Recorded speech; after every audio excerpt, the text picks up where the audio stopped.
નમસ્તે વિદ્યાર્થી મિત્રો, આજે આપણે ધોરણ 10ના સમાજની શરૂઆત કરીએ છીએ અને આજે આપણે શરૂઆત કરશું ધોરણ 10નું ચેપ્ટર નંબર 8 કુદરતી સંસાધનો. હવે સંસાધન શબ્દના અર્થથી જ આપણે પાઠમાં સમજાવવાની શરૂઆત કરી છે અને આપણે ત્યાંથી જ પાઠના લાઇન ટુ લાઇન પાઠમાંથી એક એક લાઇનનો અભ્યાસ કરશું. સંસાધન દ્વારા માનવીની જરૂરિયાતો થોડા ઘણા અંશે કે પૂરેપૂરી સંતોષી શકાય. સંસાધન એટલે શું? તો કે એવી વસ્તુ કે જેનાથી માનવીની જરૂરિયાત કાં તો અમુક અંશે અથવા તો પૂરેપૂરી સંતોષી શકાય. હવે કુદરતમાં તો આવા હજારો તત્વો હોવાના છે, પણ બધાને આપણે સંસાધન નહીં કહીએ. તો આપણે આવા તત્વોને સંસાધન ક્યારે કહેશું? કે જ્યારે માનવી તેના વિશિષ્ટ જ્ઞાન કૌશલ્ય દ્વારા તેનો ઉપયોગ કરે. એટલે આપણે માનવ છીએ, તો આપણે જ્યારે આપણા વિશિષ્ટ જ્ઞાન કે કૌશલ્ય દ્વારા એનો ઉપયોગ કરીએ ત્યારે જ એ સંસાધન બને. સમજાણું નહીં સર, સમજાવીએ. જમીનનો કોઈ એક કટકો છે તો એ જમીનનો કટકો સંસાધન નથી. જો એ જમીનના કટકાનો ઉપયોગ આપણે કરશું, માનો કે મકાન બાંધવા માટે, ગાર્ડન બનાવવા માટે કે રસ્તો બનાવવા માટે, ત્યારે જ એ સંસાધન બનશે. અને આ જે બનાવવાની રીત છે એમાં માણસનું જ્ઞાન કૌશલ્ય ઉપયોગમાં લેવાય ત્યારે એ સંસાધન બને. આના માટેની એક વ્યાખ્યા આપને આપેલી છે. આમ જે વસ્તુ પર માનવી આશ્રિત કે નિર્ભર હોય, જેનાથી મનુષ્યની જરૂરિયાત પૂરી થાય અને માનવી પાસે તેનો ઉપભોગ કરવાની શારીરિક કે બૌદ્ધિક ક્ષમતા હોય, એવી વસ્તુ કે જેના ઉપર માનવી આશ્રિત છે, નિર્ભર છે, જેના ઉપર માણસ આધાર રાખે છે, જે વસ્તુથી માણસની જરૂરિયાત પૂરી થાય છે અને માણસ તેનો ઉપભોગ, એનો ઉપયોગ કરવાની શારીરિક અને બૌદ્ધિક ક્ષમતા ધરાવે છે. એટલે આપણે પાસે એનો ઉપયોગ કરવાની ક્ષમતા છે. તો આવી કોઈ પણ વસ્તુ જ્યારે માનવની જરૂરિયાત પૂરી કરવાના ઉપયોગમાં લેવાય ત્યારે તે સંસાધન બની જાય છે. હજી કમ્પલસરી છે કે એનો ઉપયોગ માનવની જરૂરિયાત પૂરી થવા માટે થવો જોઈએ, તો જ એ સંસાધન કહેવાશે. પ્રાચીન સમયમાં જમીનમાં દટાયેલ ખનિજોની માનવીને જાણકારી ન હતી. તમને ખ્યાલ જ હશે કે ખનનકામમાં છેલ્લા ઘણા બધા સમયથી ઘણા બધા સુધારા વધારા થયા છે, પણ જે તે સમયે ઘણા બધા ખનિજો એવા હતા કે જે માનવ માટે ઉપયોગી ન હતા એવું ન હતું, પણ માણસને ખબર જ નહોતી કે આવા ખનિજો છે. હવે ત્યારે તે સંસાધન ન હતા, પણ હવે જો એનો ઉપયોગ અને ખનનની પ્રવિધિઓ વિકસવાથી માનવ જીવન માટે તે જરૂરી બન્યા. પ્રવિધિઓ એટલે પ્રવૃત્તિઓ, પ્રક્રિયાઓ વિકસવાથી હવે માણસ એનો ઉપયોગ સરળતાથી કરી શકે છે. જે તે સમયે જ્યારે લોકો એમ કહેતા ને કે પડીકે પાણી વેચાશે, ચારણ સાહિત્યનો ભાગ છે, પડીકે પાણી વેચાશે એટલે એવું કે પડીકાની અંદર પાણી. હવે જે તે સમયે જ્યારે કાગળની અંદર જ વસ્તુ પેક કરીને આપવામાં આવે ત્યારે જો કોઈ એવું કહે ને કે પડીકે પાણી વેચાશે, એટલે લોકો હસતા કે પડીકામાં કઈ રીતે પાણી રહે. અને આપને ખબર જ છે કે થોડા સમય પહેલાં જ આપણે પાણીના પાઉચમાંથી પાણી પીધેલું છે. એટલે તમને કદાચ સમજાઈ શકે કે શરૂઆતના સમયમાં જ્યારે આપણે પ્લાસ્ટિકનો યુઝ નહોતા કરતા ત્યારે આ વસ્તુ અશક્ય લાગતી હતી. આપને ખબર નહોતી કે આવી વસ્તુ પોસિબલ છે અને હવે એ થાય છે. જોકે એના ઉપર બંધ આવી ગયો છે, છતાં એક્ઝામ્પલ માટે તમે સમજી શકો કે હવે એ વસ્તુ માણસ માટે ખૂબ જ જરૂરી થઈ ગઈ છે. હવે તમારા માટે પાણીની કલ્પના પ્લાસ્ટિકની બોટલ સિવાય કરવી થોડી અઘરી પડે છે, બરાબર ને? આગળ, કુદરતી સંસાધનમાં ઉપયોગિતા અને કાર્ય કરવાની યોગ્યતા બંને ગુણધર્મો હોવા જોઈએ. આ સંસાધનમાં એક તો એ ઉપયોગિતા હોવી જોઈએ, એનો ઉપયોગ થઈ શકવો જોઈએ, અને કાર્ય કરવાની યોગ્યતા, એની યોગ્યતા હોવી જોઈએ.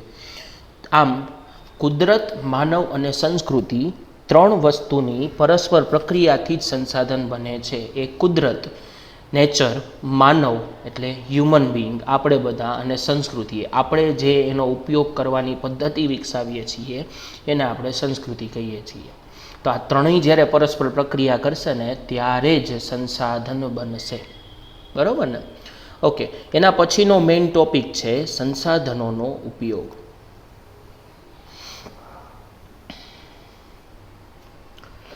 સંસાધનોને આપણે વિવિધ રીતે ઉપયોગી છે. તમને હમણાં જ એક્ઝામ્પલ આપ્યું, જમીનનો તમે ઘણી બધી રીતે ઉપયોગ કરો છો. હવે માનવ જીવનના દરેક તબક્કે તેની કોઈક ને કોઈક ભૂમિકા આપણને ધ્યાનમાં આવે છે. દરેક જગ્યાએ આપણે એક જ સંસાધનનો અલગ અલગ ઉપયોગ કરતા હોય. ખેત પ્રવૃત્તિથી ઉદ્યોગ પ્રવૃત્તિ સુધીની તમામ પ્રવૃત્તિઓ છે એ પ્રત્યક્ષ કે પરોક્ષ રીતે કુદરતી સંસાધન પર અવલંબે છે. તમે કોઈ પણ પ્રવૃત્તિ લઈ લો, છેલ્લે આ બધી પ્રવૃત્તિ કુદરતી સંસાધન ઉપર જ આધાર રાખે છે, અવલંબે છે.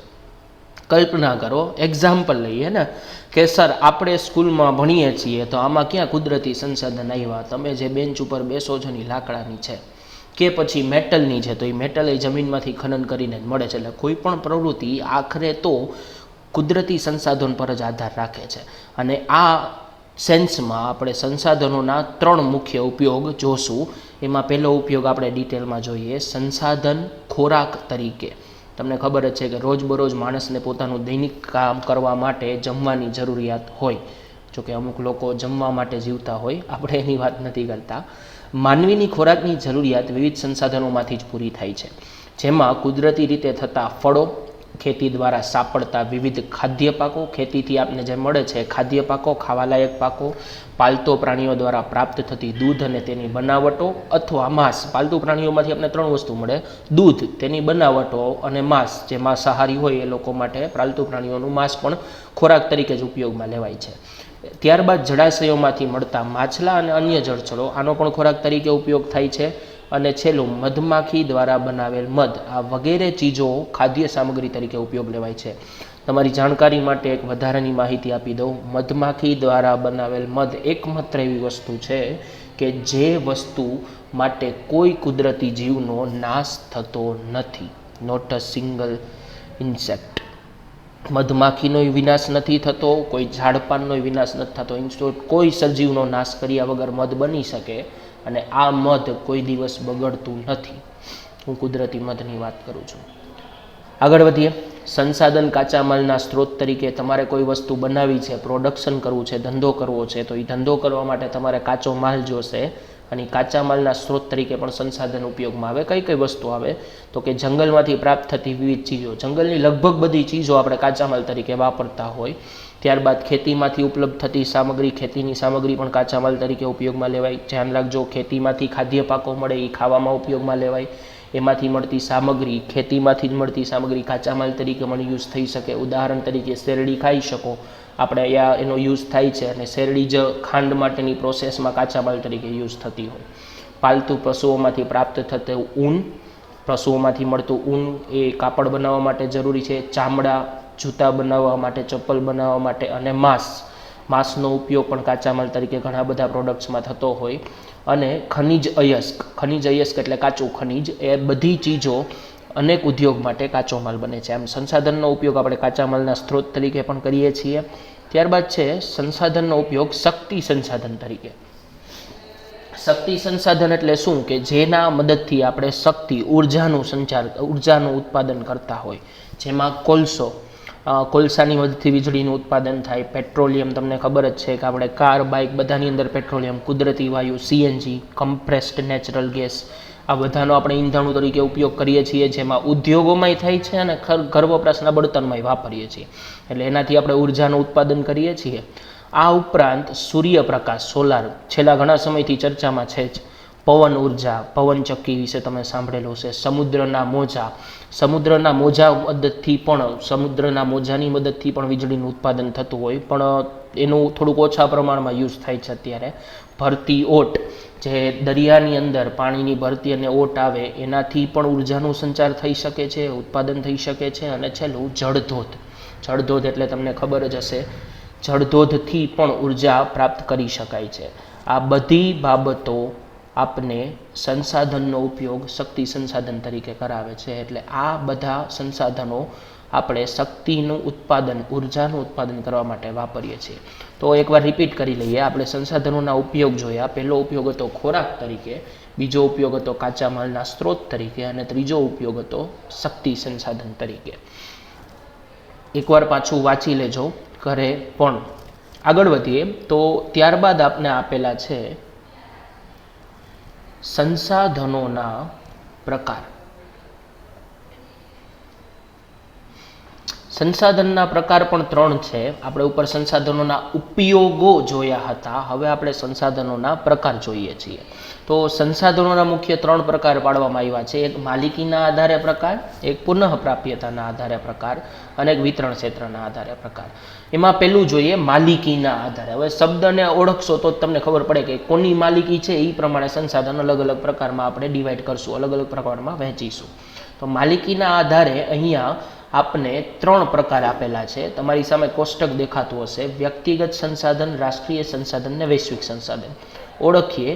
વ્યક્તિગત સંસાધન કોને કહેવાય? તો કોઈ વ્યક્તિ કે પરિવારની માલિકી હોય તો એવા સંસાધનોને આપણે વ્યક્તિગત, એટલે કોઈ એક વ્યક્તિ કે એના પરિવારની માલિકીની જે કોઈ વસ્તુ છે ને એને આપણે વ્યક્તિગત સંસાધન કહેશું. ઉદાહરણ એ આપને આપેલું છે જમીન ને મકાન. તમે પોતે જે ઘરમાં રહ્યો છો એ તમારી અથવા તો તમારા કુટુંબના કોઈ સભ્યની માલિકીનું છે અને આ સંસાધનને વ્યક્તિગત સંસાધન કહેશું.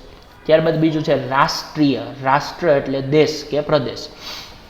કોઈ પણ દેશ કે પ્રદેશની સાર્વજનિક સંપત્તિ હોય ને, સાર્વજનિક એટલે બધા યુઝ કરી શકે એવી, બધા લોકો એનો ઉપયોગ કરી શકે એવી સંપત્તિ, તો આને આપણે રાષ્ટ્રીય સંસાધન કહેશું. લશ્કર અને આંતરરાષ્ટ્રીય વ્યાપાર. હવે આમાં લશ્કરનો ઉપયોગ બધા કરી શકે એટલે બધાની સુરક્ષા માટે થાય છે, અને આંતરરાષ્ટ્રીય વ્યાપાર એ બધા વ્યક્તિઓ કરી શકે છે પણ એના નિયમો પાળવા પડે.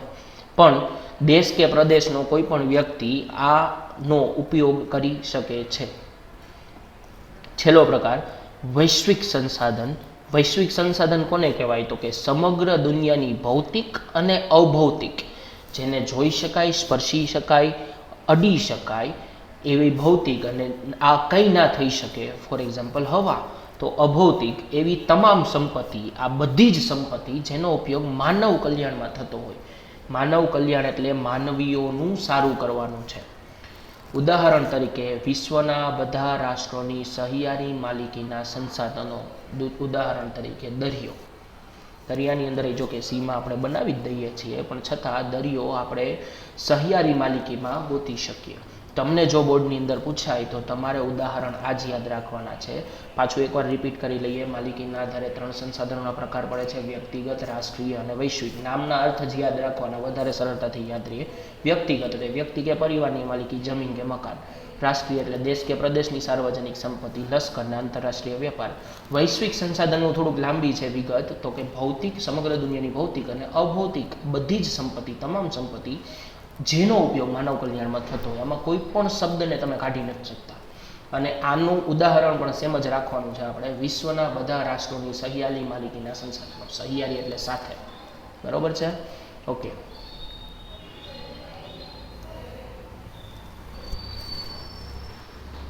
આગળ વધીએ તો આપણે બીજા પ્રકારમાં જોશું વિતરણ ક્ષેત્ર મુજબ સંસાધનના પ્રકાર. તો વિતરણ ક્ષેત્ર મુજબ આપણે સંસાધનના 4 પ્રકાર આપેલા છે, જેમાં પહેલો પ્રકાર છે સર્વસુલભ સંસાધનો, બીજો છે સામાન્ય સુલભ સંસાધનો, ત્રીજું છે વિરલ સંસાધનો અને ચોથું છે એકલ સંસાધનો. ઓકે, ક્રમમાં જ યાદ રાખવાની કોશિશ કરજો, કેમ કે કારણ હોય તો જ હું કહેતો હોય. સર્વસુલભ એટલે એવા સંસાધનો કે જે બધાને સરળતાથી મળી શકે છે, બધા એનો ઉપયોગ સરળતાથી કરી શકે છે. સામાન્ય સુલભ એટલે જે બધા નથી મળતા પણ સામાન્ય રીતે મળી જાય. વિરલ એટલે એવા કે જે બહુ ઓછા હોય, એટલે ઓછી માત્રામાં. એકલમાં એટલે 1 કે 2 જ સ્થળે મળે. ઓકે, જોઈએ. સર્વસુલભ એટલે વાતાવરણમાં રહેલા ઉપયોગી વાયુ. બધા વાયુ બધાને મળે જ છે અને તમે ધારો તો એના ઉપર બંધ ન લગાવી શકો, બધાને મળવાના છે. ઉદાહરણમાં આપણે ઓક્સિજન અને નાઇટ્રોજન જે આપણા વાતાવરણમાં, પૃથ્વીના વાતાવરણમાં ઘણા મોટા પ્રમાણમાં છે જ. સામાન્ય સુલભ એટલે સામાન્ય રીતે મળે તેવા, જેમાં ભૂમિ, જમીન, જળ અને ગોચર, પાલતુ પ્રાણીઓની વાત થાય છે. આ બધી વસ્તુઓ સામાન્યપણે તમને મળે છે. ભૂમિ, જમીન, આ બધી વસ્તુઓ તમને મળે જ છે. હા, તમારી માલિકીની ન હોય પણ છતાં તમે એનો ઉપયોગ કરો જ છો. તમે રોડ ઉપર ચાલો તો એ રોડ જમીનનો જે ભાગ છે તમે એનો ઉપયોગ કરો છો, એટલે સામાન્ય રીતે તમને મળે છે. ત્રીજું વિરલ સંસાધન, જેના પ્રાપ્તિ સ્થાનો મર્યાદિત હોય તેવા ખનિજો. એવા ખનિજો કે જે બહુ ઓછી જગ્યાએથી જ મળે છે, જેમ કે કોલસો, પેટ્રોલિયમ, તાંબુ, સોનું, યુરેનિયમ વગેરે ખનિજો. હમણાં હાલમાં જ આપણે પેટ્રોલની બહુ ઘણી બધી ચર્ચા ચાલે છે. પેટ્રોલનો ભાવ વધતો જાય છે. તો કદાચ અત્યારે આપણે વિરોધ કરીને પેટ્રોલનો ભાવ ઘટાડશું, પણ ભવિષ્યમાં એનો ભાવ તો વધવાનો છે. અને કારણ છે કે પેટ્રોલ મર્યાદિત છે. એનું એક વખત ઉપયોગ થયા પછી પાછો ઉપયોગ થઈ શકતો નથી. પરિણામે વિરલ સંસાધન છે, આપણે એને સાચવીને ઉપયોગ કરવાનો છે. બરોબર. છેલ્લું એકલ સંસાધન. દુનિયામાં ભાગ્યે જ 1 કે 2 સ્થળે મળે આવે, 1 કે 2 જગ્યાએ જ મળે છે. અને આનું ઉદાહરણ આપણે રાખશું ક્રાયોલાઇટ ખનિજ, જે માત્ર ગ્રીનલેન્ડમાંથી મળી આવે છે. ક્રાયોલાઇટ ખનિજ ગ્રીનલેન્ડમાંથી જ મળે છે, એટલે આપણે એકલ સંસાધન તરીકે જોઈશું. બરોબર ને? તો અત્યાર સુધીમાં આપણે 2 પ્રકાર જોયા છે સંસાધનોના. એક છે વ્યક્તિગત માલિકીના સંસાધનો, એક છે વિતરણ ક્ષેત્ર મુજબ, બરાબર ને? વ્યક્તિગતની અંદર હતા ત્રણ. વ્યક્તિગતના ત્રણ ક્યાં ક્યાં હતા? તો કે વ્યક્તિગત માલિકીના સંસાધનો, રાષ્ટ્રીય સંસાધનો અને વૈશ્વિક સંસાધનો. અને વિતરણ ક્ષેત્રમાં હતા સર્વસુલભ, સામાન્ય સુલભ, વિરલ અને એકલ. આગળ વધીએ તો હવે આપણે સંસાધનનો ત્રીજો પ્રકાર જોશું, અને એ ત્રીજો પ્રકાર છે જેને આપણે નવીનીકરણીય અને અનવીનીકરણીય એવા બે ભાગમાં વહેંચશું, બરોબર ને? તો નવીનીકરણીય અને અનવીનીકરણીય કદાચ તમે વિજ્ઞાનમાં આગળના ધોરણોમાં જોયું હશે, છતાં આપણે પાછું રિપીટ કરી લઈએ. કેટલાક સંસાધનો પોતાની મેળે જ ચોક્કસ સમયમાં વપરાશી હિસ્સાની પૂર્તિ કરે છે, એટલે જેટલું વપરાયો છે એ સંસાધન પોતાની રીતે જ એ વપરાશી હિસ્સો પૂરો કરશે. એટલે બીજા શબ્દમાં કહીએ તો જે અખૂટ છે, જો એ પોતાની રીતે હિસ્સો પૂરો કરી દે તો એ કોઈ દિવસ ખૂટવાનું નથી. જેમ કે જંગલો અખૂટ છે. હા, માણસ દ્વારા બહોળી માત્રામાં એનો વિનાશ થાય છે, પરિણામે જંગલો જેટલી ઝડપથી ઉગવા છે એટલા ઉગતા નથી. સૂર્યપ્રકાશ દરરોજ મળે છે, પશુ પક્ષીઓ કુદરતી રીતે એનું સર્જન થાય જ છે. જો માનવ દ્વારા વચ્ચે ક્યાંય વિનાશની ક્રિયા ન કરવામાં આવે તો આ બધી વસ્તુ પોતાના હિસ્સાની પૂર્તિ કરી જ લે છે. આ વર્ગમાં આવે છે એટલે જંગલો, સૂર્યપ્રકાશ અને પશુ પક્ષીઓ નવીનીકરણીય સંસાધનનો ભાગ છે. અને આગળ વધીએ તો અનવીનીકરણીય સંસાધનો જે એકવાર વપરાયા પછી પુનઃ ઉપયોગમાં લઈ શકાતા નથી, એટલે કે એને ફરી બનાવી શકાતા નથી. એકવાર ઉપયોગ થઈ ગયો પછી ભૂલી જાઓ, એ સંસાધન પાછું મળવાનું નથી, અથવા તો નજીકના ભવિષ્યમાં તેનું પુનઃનિર્માણ અશક્ય હોય. નજીકના ભવિષ્યમાં એટલે આમાં ઘણા બધા વર્ષોની વાત થાય છે. પેટ્રોલનું ઉત્પાદન કઈ રીતે થયું એની પાસે વૈજ્ઞાનિકો પાસે પુરાવા છે, પણ એનું પાછું ઉત્પાદન કરવું એ કોઈ 1-2 વર્ષનું કામ નથી, હજારો વર્ષોનું કામ છે. જેમ કે ખનિજ કોલસો, પેટ્રોલિયમ અને કુદરતી વાયુ, આ બધા વસ્તુ એક વખત ઉપયોગમાં લીધા પછી પાછા મળી શકતા નથી. જ્યાં સુધી જથ્થો છે ત્યાં સુધી આપણે એનો ઉપયોગ કરી શકશું, બરોબર? તો અત્યાર સુધીના લેક્ચરમાં પાછું એક વખત રિપીટ કરી લઈએ. તમારી સ્ક્રીન પર પણ હું સાથે દેખાડું છું. આપણે શરૂઆત કરી હતી સંસાધનના ઉપયોગથી. 3 ઉપયોગ હતા: ખોરાક તરીકે, કાચા માલના સ્ત્રોત તરીકે, શક્તિ સંસાધન તરીકે. પછી આપણે સંસાધનના પ્રકારમાં ગયા હતા. પ્રકારની અંદર હતું માલિકીના આધારે, પુનઃપ્રાપ્યતાના આધારે, વિતરણ ક્ષેત્રના આધારે. પહેલું આપણે જોયું માલિકીના આધારે, જેમાં તો વ્યક્તિગત વ્યક્તિ કે પરિવારની માલિકી, જમીન, મકાન. રાષ્ટ્રીય સંસાધન, દેશ કે પ્રદેશની માલિકી, લશ્કર અને આંતરરાષ્ટ્રીય વેપાર. વૈશ્વિક સંસાધન, મેં કીધું તો એમાં કોઈ શબ્દ કાઢવાનો નથી. સમગ્ર દુનિયાની ભૌતિક કે અભૌતિક એવી તમામ સંપત્તિ કમ્પલસરી શું છે કે આનો ઉપયોગ માનવીના કલ્યાણ માટે થતો હોવો જોઈએ, અને એમાં આવશે વિશ્વના બધા રાષ્ટ્રોની સહિયારી માલિકીના સાથે. સમજવામાં આપણે બીજો પ્રકાર જોયો તો વિતરણ ક્ષેત્ર. વિતરણ ક્ષેત્રની અંદર આપણે 4 પ્રકાર જોયા હતા. 4 પ્રકાર છે: સર્વસુલભ સંસાધનો, સામાન્ય સુલભ સંસાધનો અને વિરલ સંસાધન, એકલ સંસાધન. સર્વસુલભ એટલે જે બધાને મળી રહે, વાતાવરણમાં રહેલા વાયુ, ઓક્સિજન, નાઇટ્રોજન. સામાન્ય સુલભ સામાન્ય રીતે મળે, ભૂમિ, જમીન, જળ, ગોચર. વિરલ એટલે એવા કે જેના પ્રાપ્તિ સ્થાનો મર્યાદિત હોય, એવા ખનિજો, કોલસો, પેટ્રોલિયમ, તાંબુ, સોનું, યુરેનિયમ. કોઈ પણ 3 યાદ રાખો તો પણ ચાલશે. અને લાસ્ટ એકલ, તો દુનિયામાં ભાગની જે કોઈ સ્થળે મળી આવતા હોય, જેમાં ક્રાયોલાઇટ ખનિજ. અને આ ક્રાયોલાઇટ ખનિજ માત્ર ગ્રીનલેન્ડમાંથી મળી આવે છે. આપણો બીજો પ્રકાર પુનઃપ્રાપ્યતાના આધારે. પુનઃપ્રાપ્યતાની અંદર આપણે 2 પ્રકાર પડ્યા હતા. પહેલો પ્રકાર આપણો નવીનીકરણીય અને બીજું હતું અનવીનીકરણીય. તમારા રેફરન્સ માટે હું તમારી સ્ક્રીન ઉપર અંડરલાઈન કરું છું, તમે ટેક્સ્ટબુકમાં પણ કરી લેજો. તો નવીનીકરણીય સંસાધનને આપણે ઓળખશું કે કેટલાક સંસાધનો પોતાની મેળે જ ચોક્કસ સમયમાં વપરાશી હિસ્સાની પૂર્તિ કરે છે, અથવા તો જે અખૂટ હોય છે, જંગલો, સૂર્યપ્રકાશ, પશુ પક્ષીઓ વગેરે આ વર્ગમાં આવે છે. આ નવીનીકરણીયની એક્સપ્લેનેશન છે. નવીનીકરણીય કોને કહેવાય તે. અને અનવીનીકરણીય સંસાધનો કે જે એકવાર વપરાયા પછી પુનઃ ઉપયોગમાં લઈ શકાતા નથી, અથવા તેને ફરી બનાવી શકાતા નથી. ભવિષ્યમાં તેને પુનઃનિર્માણ શક્ય નથી. એના એક્ઝામ્પલ ખનિજ, કોલસો, પેટ્રોલિયમ, કુદરતી વાયુ. બરોબર છે?